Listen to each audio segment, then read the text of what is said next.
Well, hello.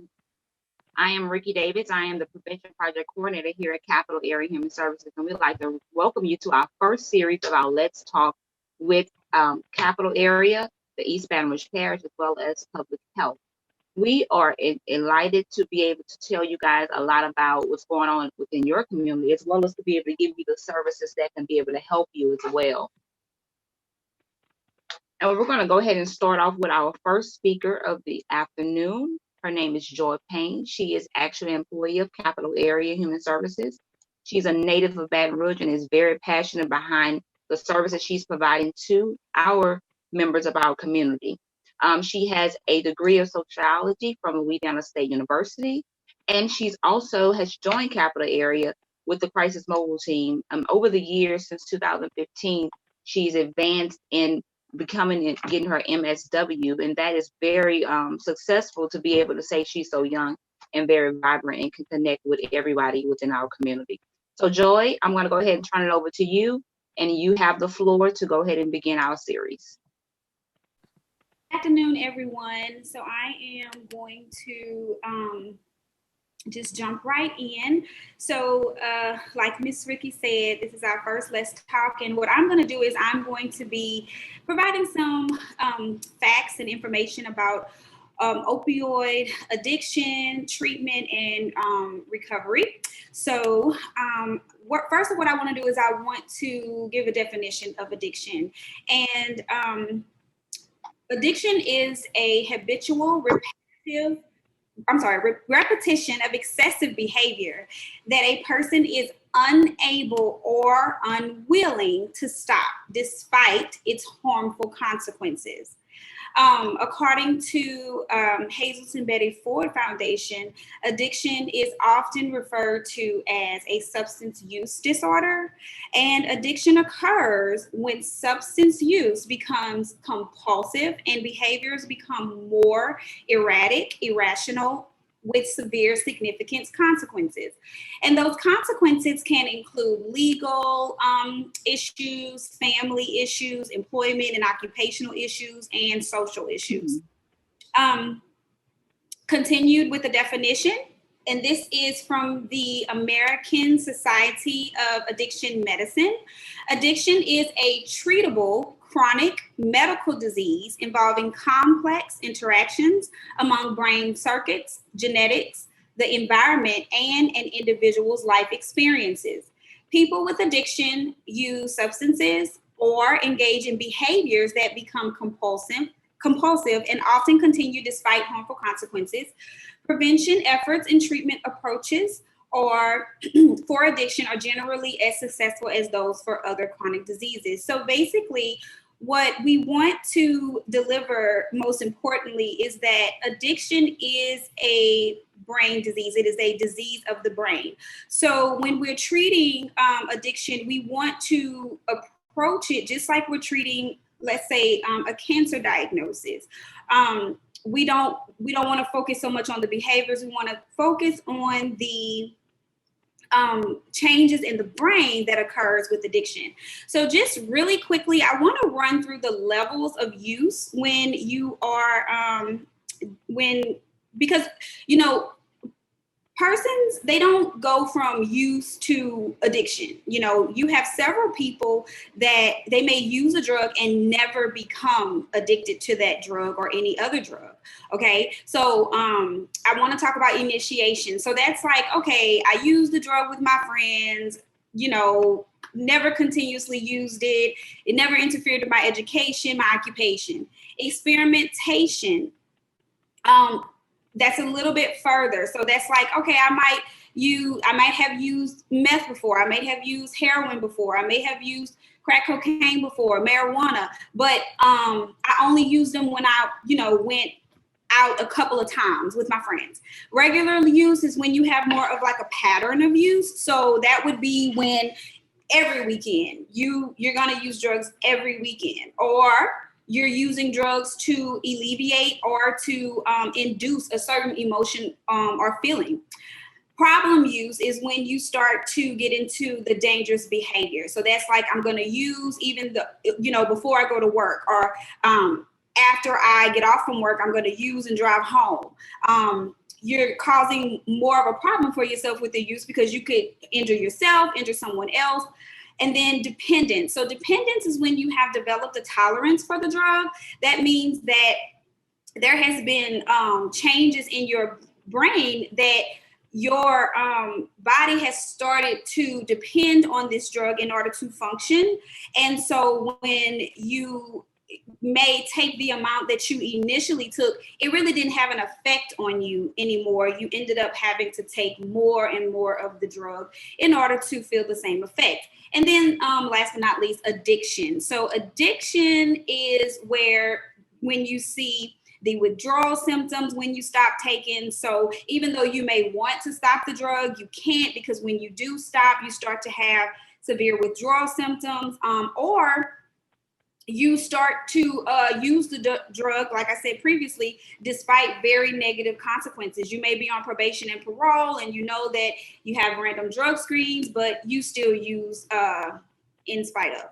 So, like I said, addiction is a disease of the brain. So, the disease creates distortions in thinking, feeling, and perceptions, which drive people to behave in ways that are not understandable to others. So a lot of times we focus on behaviors of persons who are experiencing addiction, but we don't quite understand that the behaviors are actually a symptom of the disease. And so it's not the person that's choosing to, once the addiction has set in, it's not the person that's choosing to do these behaviors. It's actually the symptom of the disease. The reason why it is so important, especially from a treatment standpoint, to understand that addiction is a brain disease is because recognizing it as an addiction and as a brain disease, as a chronic relapsing brain disorder, it characterized by compulsive drug seeking and the use can impact society's overall health and social policy strategies and help diminish the health and social costs associated with drug abuse and addiction. So, you don't have this push for incarceration and penal solutions. You have more of a treatment solution for the addiction. So drugs alter the brain function. And so really quickly, just some real technical information. So when we have levels of dopamine that trigger feelings of pleasure, that we, our body normally secretes this dopamine. Well, when we take a drug, this dopamine is released in an excess. And so we feel this feeling of euphoria, which then triggers the reward systems, and it makes us want to do it again because we want to feel that feeling. But as we continue to use these drugs, our body starts to adjust to those elevated secretions of releases of dopamine, and the feeling is no longer as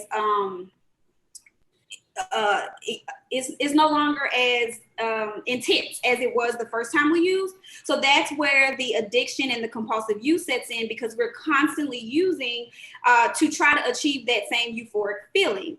And that is basically the changes in the brain function that happens with drug use. And so if you become addicted, the substance takes on the same significance as other survival behaviors, such as eating, drinking, and breathing.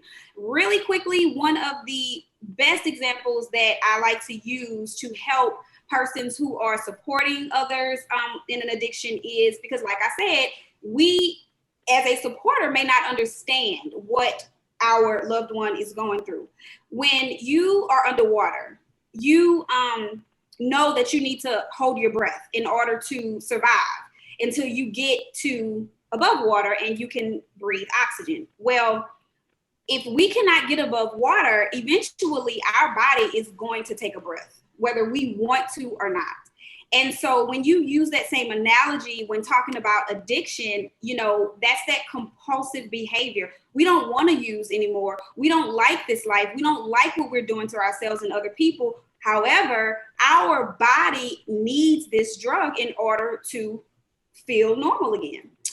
So opioids is a class of drugs. And this class of drug includes heroin, synthetic opioids such as fentanyl, and pain relievers available legally by prescription, such as oxycodone, hydrocodone, codeine, morphine, and many others. Fentanyl is a powerful synthetic opioid. Statistics show that 80 times more potent than morphine, and that since 2013 has driven the steep rise in opioid overdoses. When you use opioids, your brain, the opioids attach to molecules on the cells called opioid receptors. And these receptors are located in many areas of the brain and body, especially areas involved in the perception of pain and pleasure, as well as a part of the brain that regulates breathing. So basically, when you use an opioid, your breathing is going to be decreased very, very drastically, and your pain level is going to be decreased. So short-term effects of heroin include a rush of good feelings and clouded thinking. These effects can last for a few hours, and during this time, people usually feel drowsy and their heart rate and breathing slow down very, very slowly.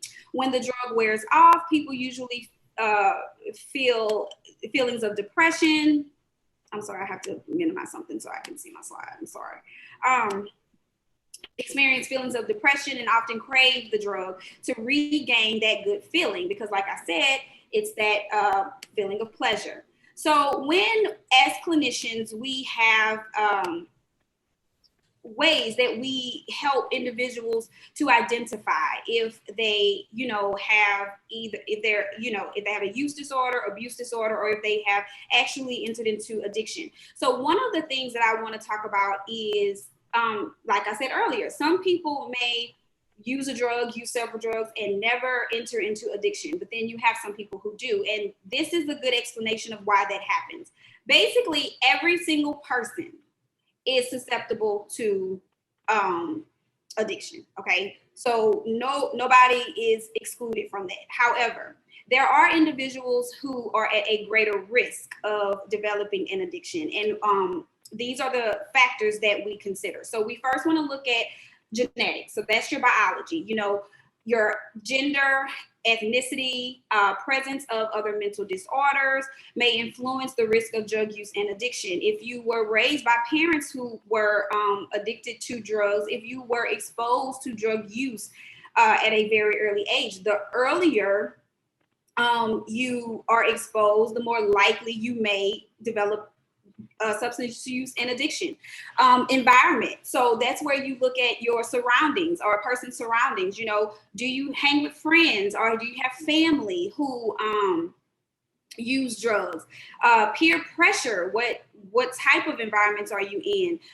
If you have experienced physical or sexual abuse, so exposure to drugs and stress, all of those things matter. And then last but not least, the development piece. So development is basically putting the environment and the biology together. So how did your interactions with genetics and environment, how did those coupled together affect you as a whole? And how do those things make you more susceptible?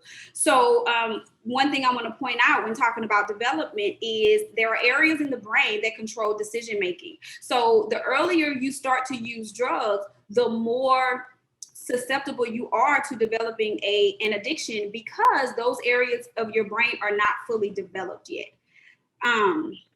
And please, at the end, we're going to have a question and answers opportunity, because I'm going fairly quickly, but I just want to make sure I get this information out. So treatment approaches.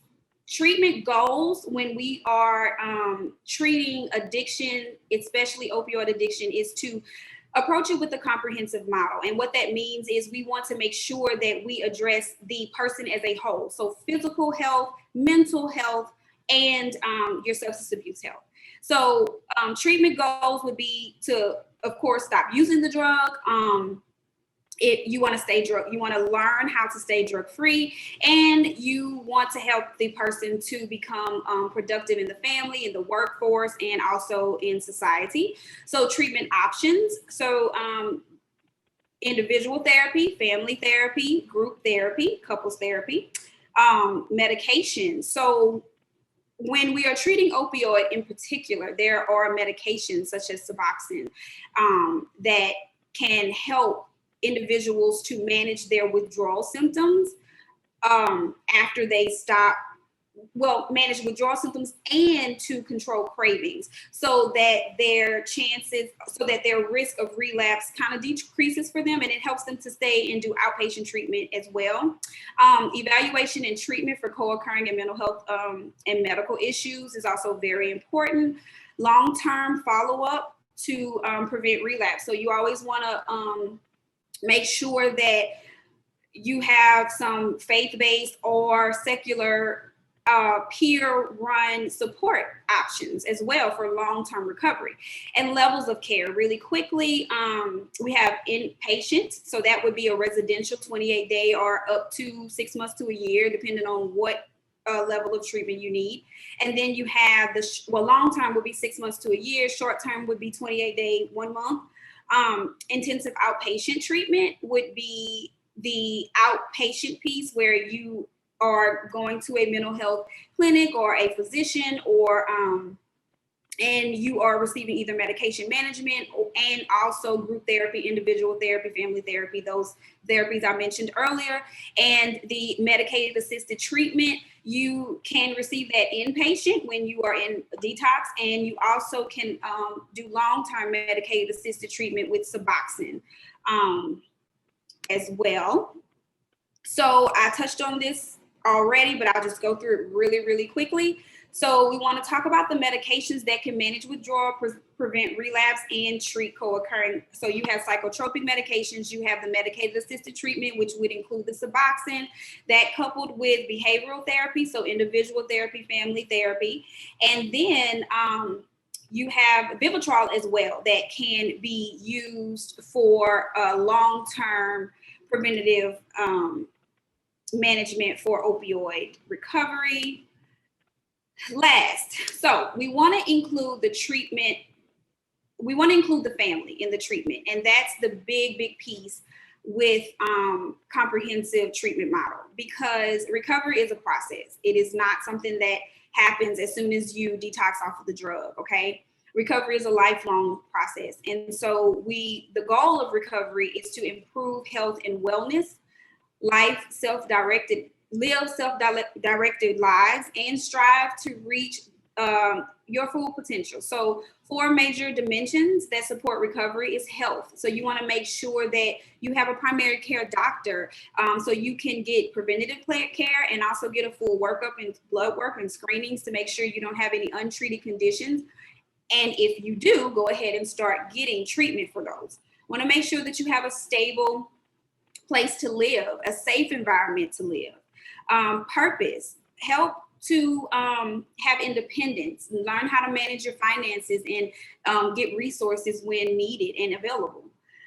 Community, what kind of friends are you surrounding yourself with? What type of activities are you doing? Are you making sure that the activities that you're engaging in are not those that are commonly coupled with drug use or alcohol use? You want to make sure that you are surrounding yourself with friendship, love, and hope. And I want to give the definition of hope because that's really the nucleus to all of this. And the definition that I want to provide for you is hope is the belief that these challenges and conditions can be overcome. And that's what it's all about, because we all have challenges. We all experience hardships in life. We just have to learn how to live through those without using drugs, and understand that we're not alone in facing these hardships. So the process of recovery is supported through relationships and social networks. This often involves family members who become the champions of their loved one's recovery. Families of people in recovery may experience adversities that lead to increased family stress, guilt, shame, anger, fear, anxiety, loss, grief, and isolation. So it's very important that the whole family has a support network. This concludes my presentation, and it's a perfect segue for Miss Gwen. Right. Thank you so much for that information. That was very, very valuable. If you guys have any questions, we're going to hold those questions to the end of our presentation. Next, we're going to have up Miss Gwen Knox. She is going to speak on the family support portion of that, which is very valuable in dealing with someone that is a drug user or a family member that's dealing with someone that's a drug user. So Ms. Gwen Knox is a grief recovery specialist here, natively originated from Baton Rouge, Louisiana. She's part of Capital, has been a part of Capital Era since 2018, and she was asked by Capital Era to start a grief recovery group. And since then, she has taken her level of showing the world how to deal with grief in a different light. So, Ms. Gwen, you have the floor. Greetings, one and all. I'm Gwen Knox, and I'm happy to be with you, and thank you for joining us today. I would like to give a special thanks to Vivian Geddes at Capital Area Human Services for asking me to present here today. During the past 5 years since the death of my middle son, Brian, on December 30th of 2015, to substance use disorder, I have had the tendency to always say yes when I'm asked to speak on this topic, because I'm able to give a mother's point of view, okay? And I say yes, it gives me the opportunity also to share with you knowledge that I acquired after Brian's death, but oh, how I wish that I had been aware of these things when he was still alive. And so the question might be, do I feel that that knowledge may have made a difference and Brian would still be here with us today? And my answer to that question would have to be, I really don't know. But what it is that I do know is that the only thing that I truly have control over are my choices, the choices that I make in my life, okay? If I would have had the necessary knowledge that my son was suffering from a brain disease, my choices would have been healthier for him, and they would have been healthier for me also, okay?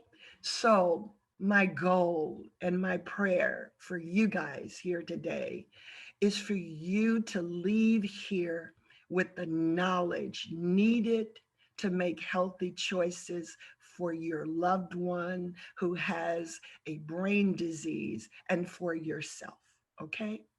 So time is not going to permit me to share with you everything that I want to share with you today, but I promise I will not leave you hanging, wanting for more information and not knowing where to find it, okay? So Brian died. When he died, I had been in real estate for nearly 20 years. I had no intention whatsoever of taking a different path. But my son's death put me on this course of action on right now. And I came across a quote that is just so perfect for what it is that I am doing in my life right now, okay? And it goes like this. It says, grief carves a place in the heart and sits there forever. But when focused, it can be a powerful motivator. And sadness becomes resolved and pain becomes action. So far, I have taken two actions that I have taken since Brian's death, okay? The first one is that I came across this group shortly after Brian's death. I don't know what it was that I was searching for at the time, but it was the group called Parents of Addicted Loved Ones, PAL, P like Paul, A-L. I was in a grief group at that time, and I kept going back to PAL because it provided me with everything I wish I would have known when Brian was still alive. It made me realize that what my son was suffering from was a brain disease. I needed to know that, because if I would have known that, my choices would have been different. But I kept going back. And so I decided to contact them and tell them what my situation was. And they did not have very many people coming to them after a death to become a facilitator for them. And after I told them my story, they said yes. So I trained to become a facilitator for parents of addicted loved ones. And on Brian's birthday, January 23rd of 2017, I started the first, well, I brought the group here to Baton Rouge. It was the first group in Louisiana. And so it was O'Brien House who gave me a space for the meetings. And during a 2-year period, I was able to get 12 people from my group. And I encouraged them to become facilitators. And we now have 9 groups in Louisiana. And there is just one that I don't know to have a connection with. So they are my kids. And so I was able to step back. And that's when I went was asked to join Capital Area Human Services Division to create and facilitate a grief group for those who had lost someone to addiction. And so I stayed with them for a year. And when I was doing the research for that particular group, I came across the grief recovery method. A matter of fact, I pulled in some of the content from them to bring into the group for those who had lost someone to addiction. And it was so easy for me to do this because I know this loss. And I wanted to be able to help others to be able to maneuver through the quagmire of everything that they were dealing with and come out on the other side with peace. This is what the grief recovery method did for me, because as a grief recovery specialist, we had to go through the training as a griever. And so I had to go deep down where I had buried all of these emotions connected with Brian's death.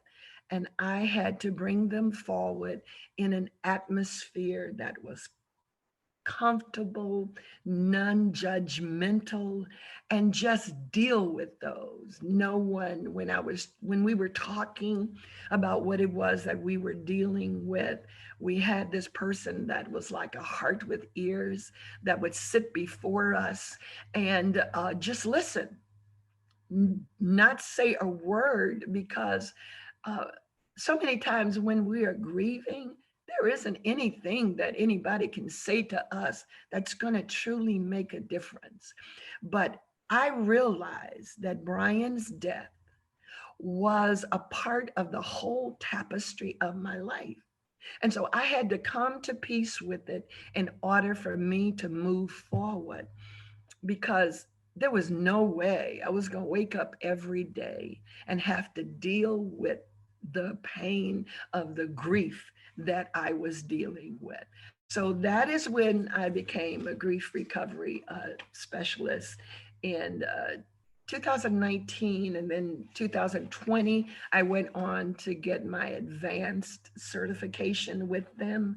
And the grief recovery method is through the Grief Recovery Institute, and they are evidence-based. Okay, so there will be some things that I want to share with you that I want you to totally be aware of. in dealing with your loved one. And when a lot of times when I say your child, this could be your husband, your boyfriend, this could be your sister or brother that you're dealing with that has the disease of addiction. So first of course, we have been talking about the fact that addiction is a disease. The American Society for Addiction Medicine defines addiction as a primary chronic disease of brain reward, motivation, memory, and related circuitry. So we do know that it is a brain disease. And if some of you are still on the fence about this, there's a video that I'd like for you to see. I'll tell you about it at the end, okay? So the next thing I want you to be aware of is that you did not cause your child's addiction. Parents blame themselves, asking, what could we have done differently? Where did I fail as a parent? Please know that a child's addiction isn't reflective of the job the parents have done. Please know that. But just like you didn't cause it, you cannot cure it. You can't slap a Band-Aid on it, kiss it, and it goes away. You cannot. It's in our DNA to fix things for our kids. We want them to be safe and protected and happy and live successful lives. But that fixing can actually often lead to making the issue worse because parents are emotionally the closest to their children. They are the least able to help, okay? So the fourth thing is, it is okay to hate the addiction. Just don't hate the addict, okay? Just don't hate the person with this addiction, okay? Having a loved one with a substance use disorder will cause unbearable amounts of stress and pain, and your life will become a roller coaster of emotions. It's okay to be angry, get frustrated. Those feelings are normal feelings. However, it's important for parents to be able to separate the addict from the addiction. The addict is the child who is sick, who is suffering from a disease. I can tell you, I spent so much time over those 20 some years that Brian was using some kind of substance, being so angry with him. I never thought that what started off as a life choice had turned into a disease. Had I known that, then some of the choices that I made would have been different choices. They would have been healthy choices. I cannot go back and recover that relationship that I wasted so much time being angry with my son about, okay? Please also know that substance abusers, it's not the only one that's affected. The whole family suffers from addiction. So please seek help and support. Please, for the last thing, know that you are not alone. Speak up. Ask for help. Be honest. It is so hard sometimes for parents to be honest about their child's addiction because they figured that they have failed as parents. And so they don't want to know, especially a lot of churchgoers. They think that if their members in the church knew that they had a child that was an addict, it was like they would be frowned upon for either not praying hard enough, not being a good enough Christian, or not being a good enough parent. So what I would like to do right now is just kind of tell you a little bit about PAL. Okay, so PAL is a non-profit organization. It is free to all. It is faith-based. Everyone, matters not what your belief system is. Everyone is welcome, but we do want you to know that PAL starts off with a prayer before our meetings, and we end with a prayer. But everyone is welcome there. So the mission of PAL is to provide hope through education and support to parents of addicted loved ones. The thing that attracted me the most to PAL is that it wasn't a group where you just came in and you sat and you talked about how your week was, even though that is important, to be able to convey that to other people who understand, okay? It was every week there was an educational component that was passed out to every person that was there. So they had an opportunity to take that home and read over it even after the meetings. That was the thing that attracted me the most, because I am this nerdy research person that just a sponge for information, okay? So the PAL vision, the PAL meetings are available to all parents of addicted loved ones. And remember, I said it doesn't have to be just a parent. It could be a wife or a husband or sister, a brother, whatever, okay? There is a requirement. There is a book that you absolutely would need to have in order to be able to participate in the educational components. And that book is The 4 Seasons of Recovery for Parents of Alcoholics and Addicts. And it's by Michael Speakman.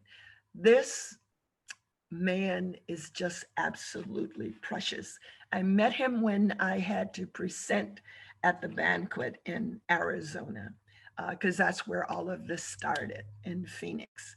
And he created PAL from the years of him interacting with parents and interacting with those who were abusers of alcohol and substances. He is an absolute jewel.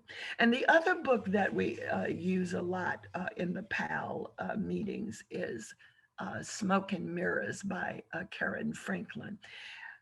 In reading this book, you will see all the strings that your loved ones pull when they are manipulating us. It is something that one needs to definitely read.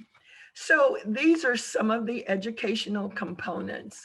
And I am going to pull a few of these out and kind of discuss them with you so you can get an idea of how the educational components are. Forgive me, I put a lot of stuff on the slides because I wanted you guys to be able to get a lot of things, and I am not enough PowerPoint savvy to be able to go from one slide and it picks up on the next one, so please bear with me. So the first lesson of PAL is delayed emotional growth.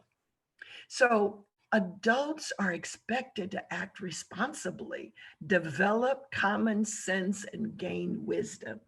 They have an awareness of behavioral consequences, both positive and negative.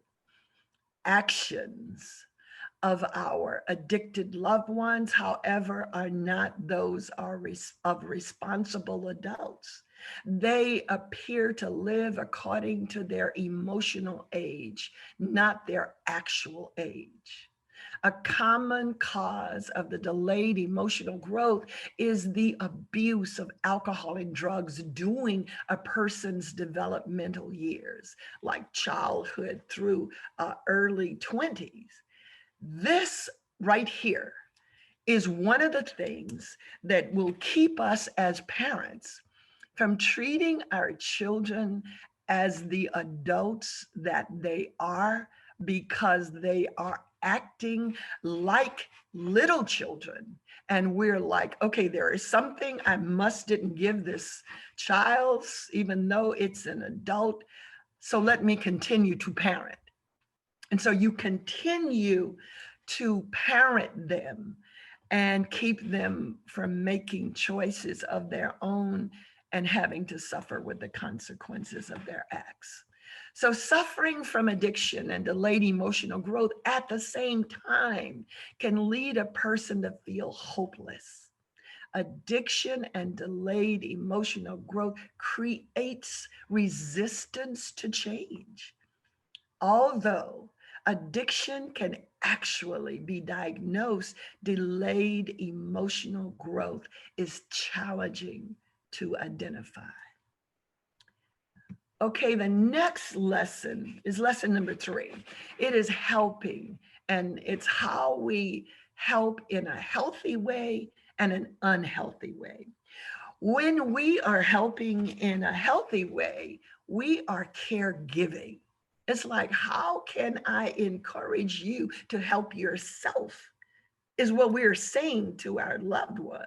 But when we are caretaking, it's how can I help you? You know, it's like, it's what you would do to a small child, or a person who is an invalid, or a person who is ill and can't take care of themselves. The behavior is, I fix, I protect, I rescue, I control. I don't listen because I feel I have to tell you what to do. Okay. But the behavior that we should be giving to our adult children who are alcoholics and substance abusers is that I encourage you, I share, I care, I caringly confront you. I am sensitive and I listen. I did not caringly confront my son. I was in his face. I would sometimes be sitting at the table, the breakfast table, and Brian would be going upstairs, and he always turned and looked at me. And I didn't understand why until I went through the PAL training. It is that they know what's going on with them, but the emotions, the expressions on our faces indicates to them the anger or the resentment that we have for them. They're already feeling bad, and we just make them feel worse because we don't understand what we are dealing with. That's why the knowledge is so important.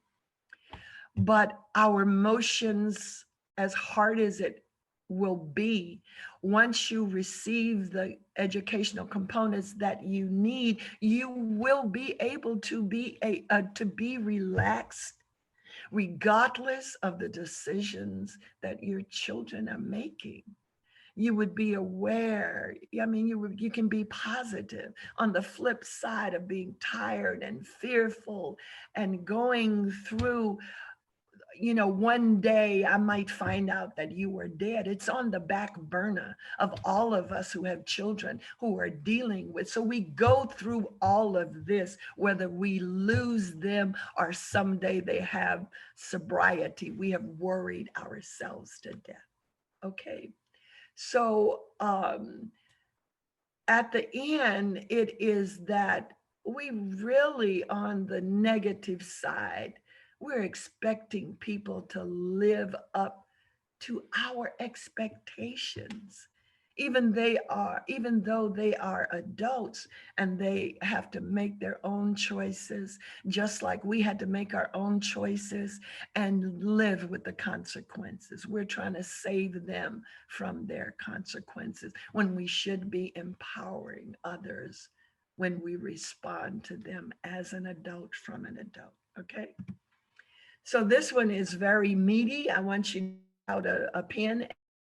I'm going to go through these quickly. You don't need a lot of time to think to answer yes or no to these. And these are just for your eyesight only. Okay, so let's get started. Number one, answer yes or no to all 17 of these questions. Have you ever covered a financial debt that is the result of behavioral dysfunction or drug or alcohol related? Number two, have you ever called in sick or made excuses to his or her job or school?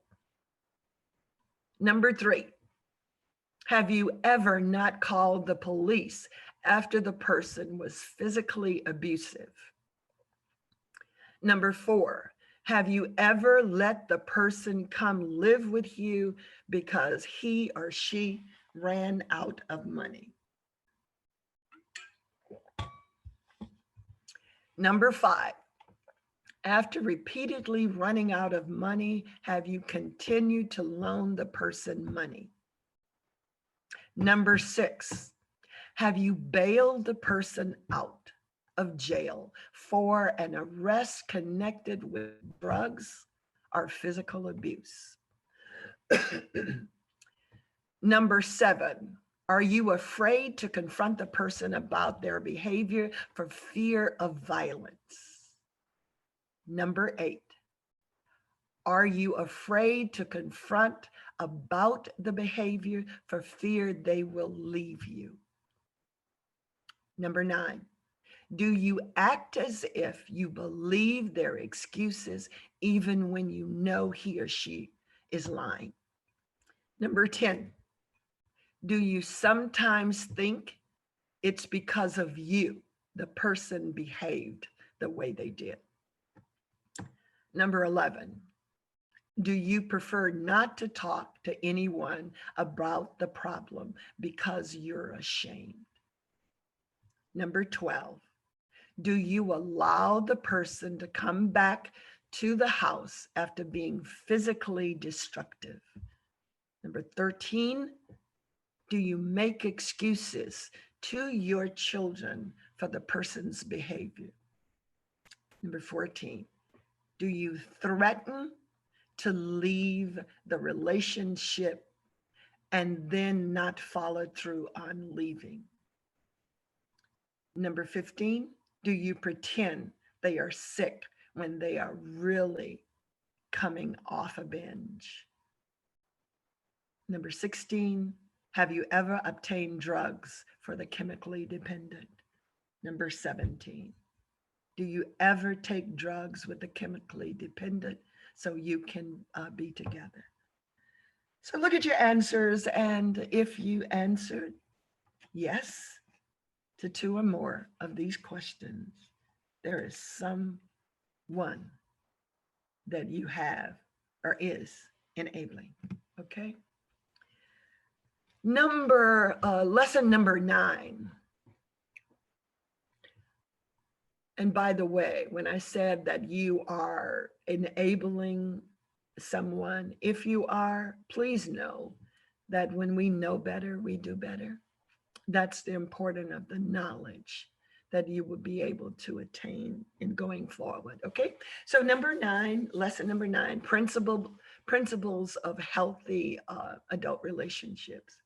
We don't have necessarily healthy relationships with our loved one who is using drugs because we treat them like children. So it's kind of impossible to have a healthy adult relationship with them, okay? So number 1, these are statements that one can make when they're in a healthy relationship. I will not help you stay and wallow in limbo. I'll help you grow to become more productive by your own definition, not by mine. Number 3, I'll help you become more loving of yourself, more free to continue becoming the authority of your own living. Number 4, I cannot give you dreams or fix you simply because I cannot. Number 5, I cannot give you growth or grow for you. You must grow yourself by facing reality, grim as it may be at times. Number 6, I cannot convince you of the crucial choice of choosing the scary uncertainty of growing over the safe misery of not growing. Number 7, I want to be with you and know you as a rich and growing friend, yet I cannot get close to you when you choose not to grow.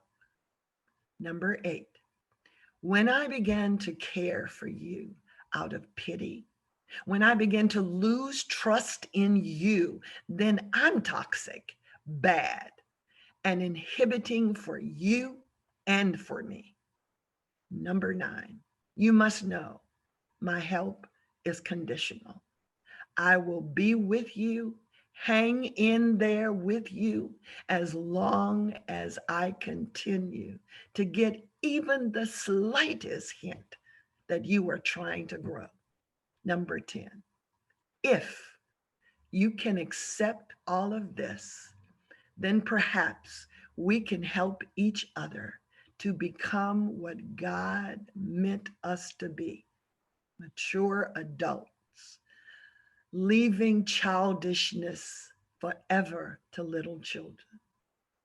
Please know, we cannot control others, but we can choose how we respond in healthy adult ways, okay? So, in concluding, I have a call of action for you. Please acquire the knowledge that you need in order to make healthy choices for your mental health and to help your loved ones in a healthy manner.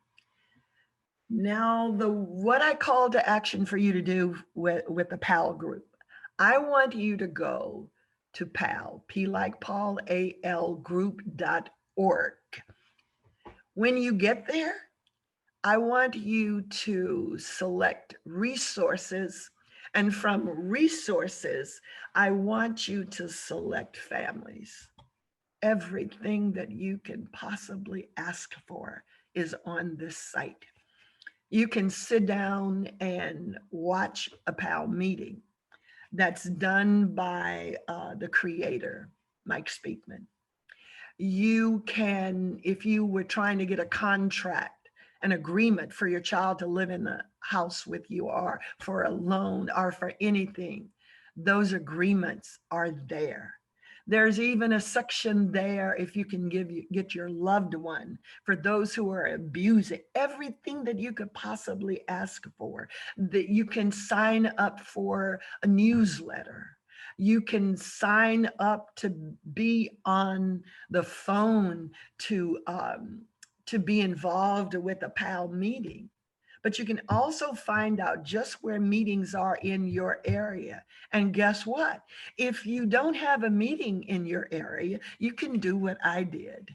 You can be trained to become a facilitator and bring those meetings to your area. That will not only help you, it will help other parents. It will help your loved one that you're dealing with the substance abuse disorder with. Okay, and so another call to action is for those who have lost someone. The griefrecoverygroup.com. I want you to go there. There's so much information there. You can find out grief recovery specialists that are in your area. But we as grief recovery specialists do one-on-one online via Zoom, or we can do groups, okay? Now, for those of you who still might be on the fence, I told you I was going to tell you about this resource. as to whether or not addiction is a disease, I want you to, I know they have this on Amazon where you can purchase it, but you can also go to YouTube. Pleasure Unwoven by Kevin McCauley, Cauley. This is a doctor who was an addict, and this is what he wrote after finding sobriety. Okay. And it is just unbelievable, the information that you'll see, and it's illustrated to a point where you can understand it so well. And then there is me, Gwen Knox. My email address is out there for everyone, and it's gwenwknox@gmail.com.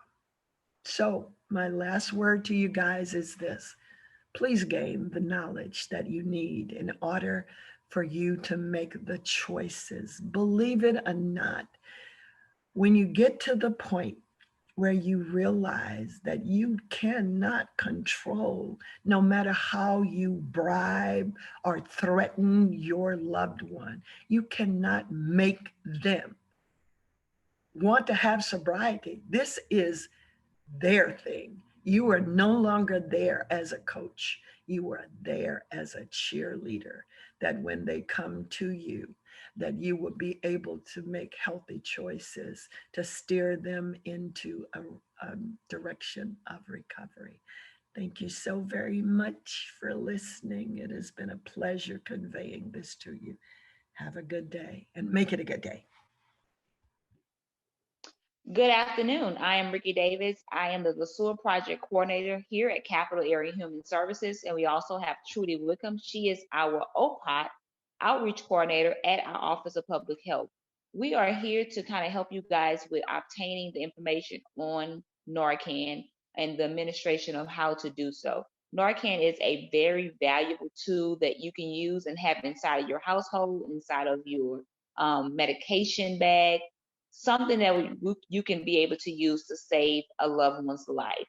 Narcan is used a lot by our first responders, police department, fire department, as well as on our college campuses, or anyone that's in close proximity with a lot of people, especially those that you know that are drug users.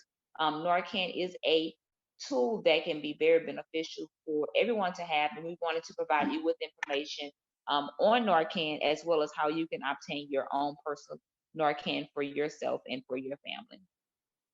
So Capital Area and Office of Office of Public Health is working together in providing information out to our community in regards to Narcan administration, as well as any information regarding prevention in reference to the opioids and our stimulus misuse at this time. So what are the signs and symptoms of opioid use? So the physical signs are noticeable, elation, basically someone just look like they're always tired and fatigued, marked sedations or drowsiness, confusion. They have constructed pupils in their eyes. Their breathing is very slow. They're nodding off or loss of consciousness, and constipation. Other signs can be doctor shopping, getting multiple prescriptions from different doctors, shifting or dramatically changing moods. Their mood swings are always shifting from one way to another. They have extra pill bottles turning up in the trash can. Social withdrawal or isolation, or suddenly financial problems, meaning that they just always need money for something, but really and truly they're using the money to be able to purchase opioids from the street or from a drug dealer or what have you. So recognizing the opioid overdose. If you see someone that you suspect that is that had possibly overdosed on opioids, they will not wake up or respond to your voice or touch. The breathing is very slow, irregular, or has stopped. The center part of their eye is very small, sometimes called pinpoint pupils. Fingernails and lips turning blue or purple. And they have a slow heartbeat or low blood pressure. Naloxone, better known as Narcan nasal spray. This spray is new. However, right now in our community, a lot of the police departments, they have the pen. They don't like to give the shot to people because the spray is much more convenient. So we try to provide our community with information on how they can get their own personal can of Narcan. But this is the Narcan nasal spray. It is FDA approved to prevent opioid overdose. It binds opioid receptors and reversals of the effective drugs.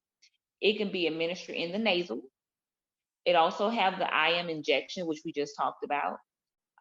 It has a Louisiana standing order, meaning that if you suspect someone has used drugs and you need to give them Narcan, you will administer the Narcan. You are actually doing something good for the community by saving someone. You're not going to go to jail because you have used drugs, or you're not going to go to jail because you have administered Narcan to someone. It is a standing order within our state. It also has the Attorney General office is behind it 100%, and OBH state target response for the opioid crisis, which is why we're here today. So, what is Narcan? Narcan is the first and only FDA-approved nasal form of naloxone for the emergency treatment of a known suspected overdose. Narcan nasal spray counteracts the life-threatening effects of opioid overdose. Since most accidental overdose occurs in a home setting, it was developed for the first responders as well as family, friends, and caregivers. So did you know that you can actually give someone Narcan if you suspected that they have overdose? You can give the Narcan. However, if it's not an overdose, it would not hurt them at all. So if you come against someone or you suspect someone has overdosed and you administer Narcan to them, they will be able to seek medical attention. However, if you need to get them attention within 90 minutes of actually administering the Narcan. So if someone is passed out for other reasons and you administer the Narcan, it will not make any additional harm to them. So I do have a video here that I want to play. This video is how to administrate the Narcan. And this Narcan video is about 7 minutes long. I'm going to cut it off at about 4 minutes and 30 seconds. So give me 1 second. Narcan nasal spray is not a substitute for emergency medical care. As with any drug, you need to be aware of important safety information concerning its use. Please see indications and important safety information at the end of this video. Also, please see accompanying full prescribing information in the use of this product. Narcan nasal spray is an emergency treatment for a known or suspected opioid overdose. The appropriate use of Narcan nasal spray can help you save a life. Narcan nasal spray is not a substitute for emergency medical care. As with any drug, you need to be aware of important safety information concerning its use. If you encounter someone who is unresponsive and you suspect an overdose, first shake their shoulders and shout their name. Kevin. Ask if he or she is okay. Hey, can you hear me? Check for signs of an overdose, unresponsive to touch or voice. Breathing is slow, uneven, or has stopped. Snoring, gasping, or gurgling sounds. Fingernails or lips are blue or purple. Administer Narcan nasal spray as quickly as possible if someone is unresponsive and an opioid overdose is suspected, even when in doubt, because prolonged respiratory depression may result in damage to the central nervous system or even death. Lay the person on their back to receive a dose of Narcan nasal spray. Remove Narcan nasal spray from the box. Peel back the tab with the circle to open it. Remove and review the printed quick start guide inside the package. Hold the Narcan nasal spray with your thumb on the bottom of the plunger and your first and middle fingers on either side of the nozzle. Do not press the plunger to test or prime the device. If you do, you will waste all or part of the dose of medication. Tilt the person's head back and provide support under the neck with your hand. Gently insert the tip of the nozzle into one nostril until your fingers on either side of the nozzle are against the person's nose. Press the plunger firmly to give the full dose of Narcan nasal spray. Remove the device from the nostril after giving the dose. After you have given this medication, seek emergency help right away. Narcan nasal spray is not a substitute for emergency medical care. I'm with somebody who stopped breathing. I think they've had an overdose. Move the person on their side after giving Narcan nasal spray. If possible, put their hands under their head and bend their upper leg forward. This helps prevent the person from rolling onto their stomach. This is known as the recovery position. Continue to watch the person closely. If they do not wake up or respond to your voice or touch, or if they do not seem to be breathing normally within 2 to 3 minutes, use a new Narcan nasal spray to give an additional dose in the other nostril. Acute opiate withdrawal symptoms may occur from use of Narcan nasal spray in patients who are opioid dependent. Symptoms include body aches, diarrhea, increased heart rate or tachycardia, fever, runny nose, sneezing, goosebumps, also known as piloerection, sweating, yawning, nausea or vomiting, nervousness, restlessness or irritability, shivering or trembling, abdominal cramps, weakness, and increased blood pressure. When the emergency is over, put the Narcan nasal spray back in its box and throw it away in a place that is away from the reach of children. In addition to watching this video, please read the quick start guide that comes with Narcan nasal spray before using it. Talk to a healthcare professional if you have any questions about how to administer Narcan nasal spray. Please read the indications and important safety information that follows. Store Narcan nasal spray at room temperature between 59 to 77 degrees Fahrenheit, 15 to 25 degrees centigrade. Do not freeze Narcan nasal spray. Keep Narcan nasal spray in the box until ready to use. Protect from light. Replace Narcan nasal spray before the expiration date on the box. Keep Narcan nasal spray and all medicines out of the reach of children. Indications: Narcan, naloxone hydrochloride nasal spray, is an opioid antagonist indicated for the emergency treatment of known or suspected opioid overdose, as manifested by respiratory and/or central nervous system depression. Narcan nasal spray is intended for immediate administration as emergency therapy in settings where opioids may be present. Narcan nasal spray is not a substitute for emergency medical care. All right, so now that we have the information on Narcan, we wanted to make sure that you guys can, obtain all information that you're needing in regards to helping our community to be safer. So if you have any questions on any question on the video, please put those in the chat box. If not, we'll go ahead and move forward.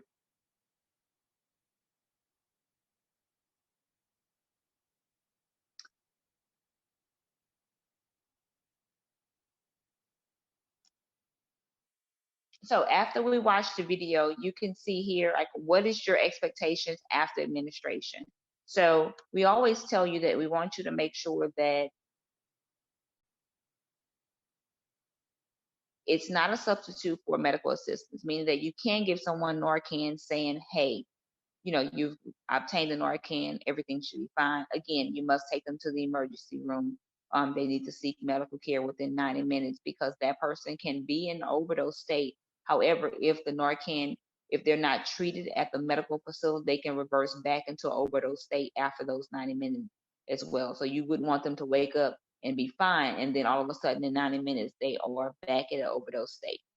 A second dose of Narcan can be given if there's not a response after 2 minutes once you repeat it. Use rescue breathing if you have the training to do so, but you can actually use the breathing techniques, turn them on the side. Again, Narcan lasts approximately 30 to 90 minutes in the body. Narcan can help withdrawal symptoms. However, you want to make sure that the person is receiving the medical care. So again, I stated before, the person that actually received the Narcan can overdose again after the Narcan wears off. The liability and risk. To keep the risk of liability low, when you administer Narcan, act in good faith. That goes back with that standing order that we talked about earlier. Stand within the scope of your training, meaning that you're not a medical professional. Don't try to do anything that's outside of your scope. And follow standard operating procedures. There's also a Narcan Administration App that you can use. So in the event that you say, oh, I don't know how to use this, the instructions are on the back of the box, as well as the instructions, they have a Narcan app that you can actually download. Now, thinking in my mind, if I see somebody that has an overdose, I'm not going to think to go to an app personally. However, if you have a loved one that is a drug user, you may want to be able to familiarize yourself with resources that will be able to help you make their transition to a healthy life and not necessarily a negative life. So these type of resources will be something you will look up ahead of time so that you can have that information. And as you can see here, there's some additional resources here at the bottom of the screen. So here's the app that I just told you about. It's in the App Store and on Google Play. You can download this information and be able to have it at your fingertips, read up on it when you have some downtime, as well as have it at your fingertips in the event that someone needs some assistance with Narcan. And Narcan can also be purchased at your local pharmacies. It's about $75. But you do not have to necessarily have a prescription. You tell them that you have a loved one that is a drug user, and you want to make sure that you have some Narcan inside of your home, especially around the holiday time. It's something good for you to be able to have. And it's okay to ask for help. So we have here that we've worked together with Capital Area as well as Office of Public Health. You can call 201. You can visit the opochhelpla.org, or you can visit realhelpbr.com, or contact us here at Capital Area at 225-925-1906. Call our national helpline at 1-800-662-HELP, or call Pause and Control at 1-800-222-1222. Capital Area do have Narcan kits available, and we can definitely be able to assist you. We can't give you a whole lot. However, if you know someone that is in need, or you have a family member and you are in need of Narcan, we have some available free of charge. You can give me a call here at the office. My number is 225-663-6322. My email address is ricki.davis2@la.gov. That's RICKI.davis, DAVIS, the number 2@la.gov. Our next series is going to be this coming Thursday, April the 15th at 12 noon to 1 p.m. It will be virtual. It's going to be talking about opioids and how to protect your loved ones. So that goes back to Narcan talking. We're going to have a pharmacy, and Dr. Sills is going to be able to provide you with all types of information that you'll be able to obtain and take back to your family members, as well as some people in your community that you can be able to be a part of as well. Capital Area is also passing out Narcan kits on April the 17th. That's Sunday, April 17th, between 2 p.m. and 5 p.m. at the Goodwood Library. Those Narcan kits will be available and free of charge, along with a lot of other additional resources from Capital Area, as well as the Office of Public Health. And to register for any of our upcoming events, our event for April the 15th, April the 18th, and our last series will be on April the 29th. You may visit the website to register for those events. If anyone have any questions, we'll ask you guys to respond at this time, and we'll be glad to answer those questions. This session is being recorded. However, in the event that you guys would like to have a outside conversation that is not being recorded, we're going to stay on just a little while longer, just so we can be able to answer those questions for you in a more personal manner. But if you don't have any more questions, we do thank you for taking the time to join us for this Let's Talk series, and we really truly appreciate all that has registered and all that has participated in the event today. And if no one have any questions, I want to go ahead and turn it over to our Prevention Director, Ms. Vivian Geddes.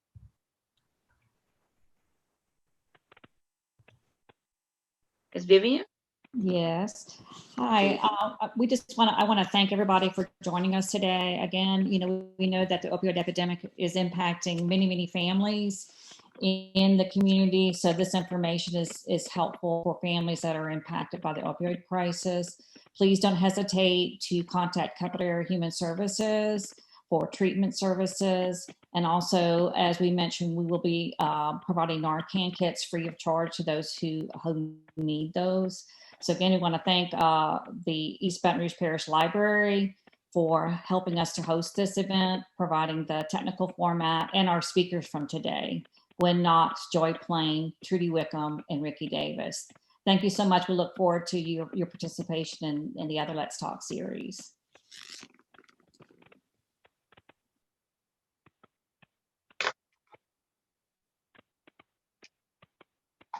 All right. Well, thank you guys so much for tuning in. We're going to go ahead and sign off. This video will be available on YouTube as well as on the East Spanish Parish Facebook page. So if you know anyone that can use the information, please be sure to share the information with them. Until next time, we'll see you guys on next Thursday at 12 noon. Thank you.